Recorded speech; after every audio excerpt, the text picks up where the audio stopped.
دا بعضې عجیبه خلک دي ټوله ورځ لګیا وي د خلکو په عیبونو پسې ګرځي د یوه چا نه به معمولي اشتباه نه وي شوي ده به ټوله دنیا په خبره کړې وي یا به فکر کړي چې دغه شخص به حتما اشتباه کوي او دی پسې د اشتباه یې لټوي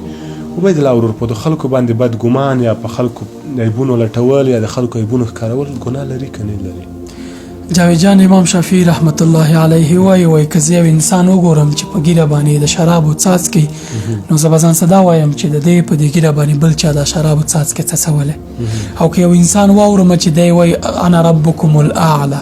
زه ستاسې لوی خدای یم نعوذ بالله نو زه به وایم چې دا د قرآن کوم صورت لولي یعنی نیک ګمان ډېر لوی کار دی قرآن کریم کې الله پاک وایي چې ان بعد الظن اسم ځینې ګمانونه یا ځینې باورونه چې موږ او تاسې کوو یو چا په اړه هغه ګناه لري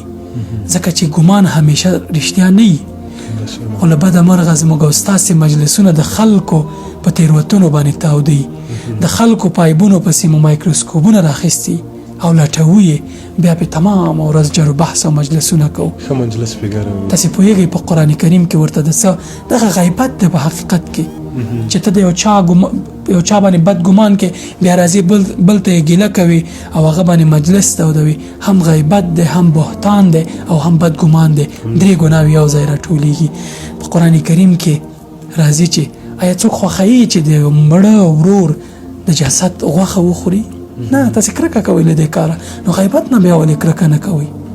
یعنې زړه مو دې پسې تخنیږي چې څوک راته غیبت پیل کړي یا هغه چوپ کښېنه و نور یې خپله پیلوو عجبه ګناه ده لویه زښته زیاته دوستانو یوه مشوره د ورورۍ درته درکوم